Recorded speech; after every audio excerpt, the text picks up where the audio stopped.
Hello भाई लोग, मैं हूँ फैक्ट भाई। अब एक बात इमेजिन करो, आपके स्कूल के लंच की घंटी बजी और जैसे ही आप अपना डब्बा खोलते हो वैसे ही टेबल में पड़े डब्बे में आपको 8 पैरों वाला जिंदा ऑक्टोपस दिखाई देता है। तो आप क्या करोगे? उल्टी। यही चीज दुनिया के कोने में स्कूल के बच्चे बड़े ही मजे से चाट चाट के खाते हैं। पर स्कूल की गुत्थी सुलझाने से पहले मुझे ये बताओ कि आपके स्कूल में रिसेस कितना लंबा होता है? आधा घंटा? 45 मिनट? आपके जले पर नमक छिड़कने के लिए फ्रांस के स्कूल्स अपने बच्चों को पूरा 2 घंटे का ब्रेक देते हैं। जी हाँ, पर आखिर इतने लंबे ब्रेक में एग्जैक्टली चलता क्या है? लेकिन एक तरफ है ये स्कूल्स जो एटलीस्ट अपने बच्चों का पेट तो भरते हैं, पर वहीं जापान के स्कूल में इन नन्हे मुन्ने बच्चों को खाना देने के बजाय उनसे ऐसे खाना परोसने से लेकर लोगों का झूठा थाल उठाने तक का काम कराया जाता है। लेकिन क्यों? क्या वहाँ लोगों की कमी है या सीन कुछ और ही है? ये सब हम जानेंगे in our today's video title school lunches you probably never heard of. Number 1, Japan. और जैसा मैंने आपको बताया, जापान के स्कूल में छोटे छोटे नन्हे मुन्ने बच्चों से कैफेटेरिया का काम कराया जाता है। अरे रुको, इससे पहले तुम जापानीज स्कूल पर चाइल्ड लेबर का अपराध लगा दो। लेट मी टेल यू, ये पूरा सिस्टम बच्चों के भले के लिए ही डिजाइन किया गया है। तो ऐसा है ना कि पहले तो जापान के स्कूल में जब तक बच्चा हाई स्कूल में नहीं पहुंच जाता तब तक उसे झक मार के स्कूल का खाना ही खाना पड़ता है, जिसमें एक पूरा जापानीज 56 भोग with rice, fish, soup, veggies और दूध के साथ सर्व किया जाता है। लेकिन सबसे मजेदार बात ये है, ये खाना सर्व क्लास के बच्चे खुद ही करते हैं, वो भी एकदम properly, hair nets, aprons, gloves और फेस मास्क पहनकर। पर सिर्फ छोटे बच्चे ही नहीं, बल्कि ये सिस्टम हाई स्कूल तक चलता है। और ये सब करने के पीछे का कारण है कि जापान के स्कूल्स को अपने बच्चों को टीम वर्क, सेल्फ अवेयरनेस जैसी चीजें सिखानी है, इसलिए वो लोग इस नायाब टेक्निक का इस्तेमाल करते हैं। पर इनका ये मजेदार तरीका यही नहीं रुकता, बल्कि जापानीज स्कूल लंच के द्वारा अपने बच्चों को डाइट और न्यूट्रिशन का भी पाठ पढ़ाते हैं। यानी हर दिन बच्चे जो भी खाना खा रहे हैं, वो खाना कहाँ से आया, कैसे पकाया गया, वो हमारे बॉडी के लिए क्यों अच्छा है, और ऐसी ही कई चीजें उन्हें पढ़ाई जाती हैं। और वो लोग इस क्लास को शोकुइकु बुलाते हैं, जिससे उनको काफी फायदा भी हुआ है, क्योंकि उसी की बदौलत आज सब डेवलप्ड नेशन में से जापान ही ऐसा देश है जिनकी पब्लिक में सबसे कम मोटे लोग दिखाई देते हैं और जिसका डायरेक्ट श्रेय स्कूल में सिखाए जाने वाले शोकुइकु को जाता है। Number 2, America. क्या आपको भी फ्री खाना चाहिए? तो पहुंच जाओ अमेरिका, क्योंकि पिछले 76 सालों से यूएसए अपने नेशनल स्कूल लंच प्रोग्राम यानी NSLP के जरिए स्कूल्स में कम में या फुल टू फ्री में खाना दिया जा रहा है, जिसमें बच्चों के ट्रे में आपको एक वेल बैलेंस मील दिखाई देगा, जहां अक्सर प्रोटीन के लिए चिकन या हैम परोसा जाता है, जिसके साथ फाइबर्स और कैल्शियम के लिए साइड में सब्जियां, बीन्स या सैलड भी दिख जाएगा। और ये सब पौष्टिक चीजों के साथ कुछ पीने के लिए दूध या जूस का पैकेट भी दिया जाता है, जिसके बाद बच्चों के लंच को एक मीठा एंड देने के लिए अक्सर कोई फ्रूट या गर्मा गर्म ब्राउनी सर्व की जाती है। लेकिन एक मिनट, ये मत समझना कि ऐसे हेल्दी ऑप्शंस वहाँ के हर एक स्कूल का हाल है। ना, बल्कि सीन तो पूरा उल्टा ही है, क्योंकि अमेरिका के कई स्कूल्स में हेल्दी से ज्यादा डीप फ्राइड और फास्ट फूड ज्यादा देखने को मिलता है। और कैफेटेरिया में अगर हेल्दी खाना मिल भी जाता है तो बच्चे अक्सर स्कूल के वेंडिंग मशीन से स्नैक्स वगैरह खरीद कर अपना पेट भर लेते हैं, जिसके चलते स्टेट ऑफ चाइल्डहुड ओबेसिटी नाम के ऑर्गेनाइजेशन के लेटेस्ट रिपोर्ट के अनुसार अमेरिका में आज भी 10 से 17 बच्चों में 16.2% बच्चे ओबेसिटी यानी मोटापे का शिकार बने हैं। तभी तो इस बढ़ती क्राइसिस को खत्म करने के लिए अमेरिका की गवर्नमेंट ने जंक फूड सर्व करने वाली वेंडिंग मशीन्स को रिप्लेस करके उसके हेल्दियर काउंटर पार्ट को इंक्लूड करने का प्लान आगे रखा था, जिसको कई स्कूल्स में इम्प्लीमेंट तो किया गया था, पर पूरे देश के स्कूल्स को 100% हेल्दी बनाने की कसर आज भी जारी है। Number 3, Italy.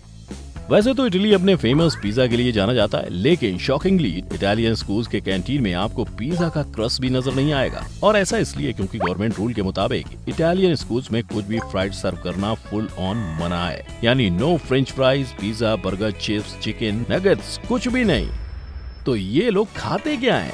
इनके स्कूल के कैफेटेरिया में आपको फुल ऑन नवाबों वाला फील आएगा, क्योंकि इनके यहाँ स्कूल लंच के नाम पे 3 कोर्स मील सर्व किया जाता है, जिसमें सबसे पहले प्लेट में स्टार्च से भरा डिश जैसे राइस, पास्ता या सूप सर्व किया जाता है। उसके बाद मेन कोर्स में मीट, फिश, एग और चीज के साथ बनाए डिश प्लेट में मिल जाते हैं। इन सब के साथ शरीर में विटामिन का बैलेंस बनाए रखने के लिए प्लेट में भर भर के सब्जियां और फल सर्व करना तो भूल ही नहीं सकते। और ऐसे एंड होता है उनका लंच ब्रेक, जिसके बाद जैसे ही शाम होने लगती है तब इनको स्नैक्स के तौर पर कोई फ्रूट सर्व किया जाता है। लेकिन इनके यहाँ बच्चों को सिर्फ स्कूल के खाने तक रिस्ट्रिक्ट नहीं किया जाता है, बल्कि अगर बच्चा चाहे तो ब्रेक में अपने घर जाके मस्त पेट पूजा भी कर सकता है। और किसी किसी स्कूल में बच्चों को अपना टिफिन लाने की इजाजत भी दी जाती है। यानी देखा जाए तो इटालियंस का फंडा सिंपल है, खाना है तो खाओ वरना अपना जुगाड़ लगाओ। Number 4, south Korea. अब आपको हैप्पी मील पाने के लिए कहीं भी जाने की जरूरत नहीं है, क्योंकि साउथ कोरिया के स्कूल्स आपको फ्री में पेट भर के खाना देंगे, और वो भी एकदम गर्मा गर्म। अब क्या है ना, साउथ कोरिया में स्कूल के बच्चों को अलग लेवल का स्ट्रेस होता है। बेचारे लोग सुबह 8 से शाम के 4 बजे तक स्कूल में घिसते हैं, फिर वहाँ से दुनिया भर के क्लासेस, क्लब्स और पता नहीं क्या क्या करते हैं। इन बच्चों को घर पहुंचने में आराम से रात के 10-11 बज जाते हैं। इसीलिए साउथ कोरिया बच्चों के फिजिकल और मेंटल हेल्थ दोनों को ध्यान में रखकर वहाँ के स्कूल्स में लंच टाइम को काफी इंपॉर्टेंस देता है। तभी तो वहाँ के लगभग सब स्कूल्स में लंच का एक ही पैटर्न फॉलो किया जाता है। जैसे ही रिसेस का बेल बजता है, वैसे ही बच्चे अपनी स्टील की ट्रे पकड़कर कैंटीन में लाइन लगाकर खड़े हो जाते हैं, जिसके बाद एक एक कर ट्रे के छोटे बॉल्स में कैंटीन वाली आंटी बांछान या साइड डिशेस जैसे कि kimchi, steamed vegetables, bean sprout, fruits या सैलेड परोसती हैं। अब सिर्फ साइड डिशेस से एक बढ़ते बच्चे का पेट कैसे भरेगा, है ना? इसीलिए एक एशियन कंट्री होने के नाते ये लोग बिना भूले प्लेट भर के स्टिकी राइस और साथ में प्रोटीन के लिए चिकन, फिश, एग, टोफू या इन लोगों का फेवरेट 8 पैरों वाला ऑक्टोपस का तीखा सूप सर्व करते हैं। और ये पूरे सिस्टम को अच्छे से जारी रखने के लिए अकेले सियोल की गवर्नमेंट ने 2018 में अपने स्कूल सिस्टम के लिए अलग से 4,400 करोड़ का बजट सेट किया था। Number 5, France.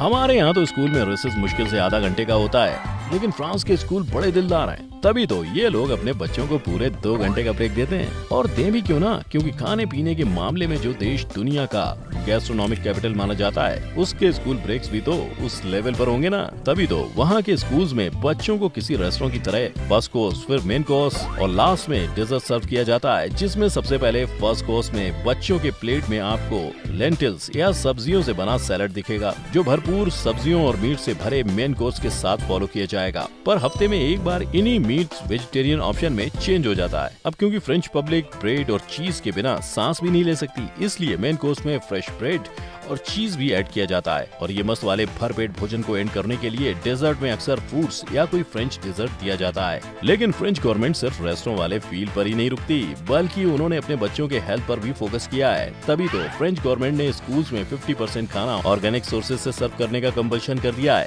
जिसके चलते आज की तारीख में 80% से भी ज्यादा फ्रेंच स्कूल इस सिस्टम को पूरे तरीके से अपना चुके हैं। अब इन स्कूल्स के लाजवाब लंच टाइम को देखकर ये मत समझना कि इंडिया किसी से कम है। ना ना, खाने पीने के मामले में तो हम भी बड़े चंटा हैं। तभी तो स्कूल में बच्चों के अटेंडेंस को बढ़ाने के लिए और इसी से इंडिया की लिटरेसी रेट को बूस्ट देने के लिए तमिलनाडु के सीएम के कामराज ने द स्कूल लंच प्रोग्राम या मिड डे मील स्कीम को लॉन्च किया था, जिसका काम गवर्नमेंट स्कूल्स के प्री प्राइमरी और अपर प्राइमरी में पढ़ रहे बच्चों को दोपहर का लंच प्रोवाइड करना था। और ये प्रोग्राम कुछ इस कदर काम कर गया कि सुप्रीम कोर्ट के ऑर्डर्स के मुताबिक 2002 में देश भर के गवर्नमेंट स्कूल्स में इस प्रोग्राम को इम्प्लीमेंट कर दिया गया, जिसके चलते 2021 में इस प्रोग्राम ने कुल 11,20,000 स्कूल्स में कुल 11 करोड़ 80 लाख बच्चों को हर दिन गर्मा गर्म खाना प्रोवाइड किया था। पर आपको क्या लगता है, एजुकेशन की इम्पोर्टेंस को समझाने के लिए सिर्फ मिड डे मील की स्कीम ही काफी है, या सरकार को इस स्कीम के अलावा हमारे देश के लिटरेसी रेट को बढ़ाने के लिए कुछ और चीजों पर काम करना चाहिए? अपना जवाब नीचे कमेंट में अपनी राय लिखकर बता सकते हैं। साथ ही वीडियो पसंद आई हो तो लाइक और शेयर करना मत भूलना, और ऐसे ही वीडियोस देखते रहने के लिए चैनल को सब्सक्राइब करके बेल आइकन हिट कर देना। हमारी मुलाकात होगी ऐसे ही वीडियो के साथ, तब तक के लिए जय हिंद।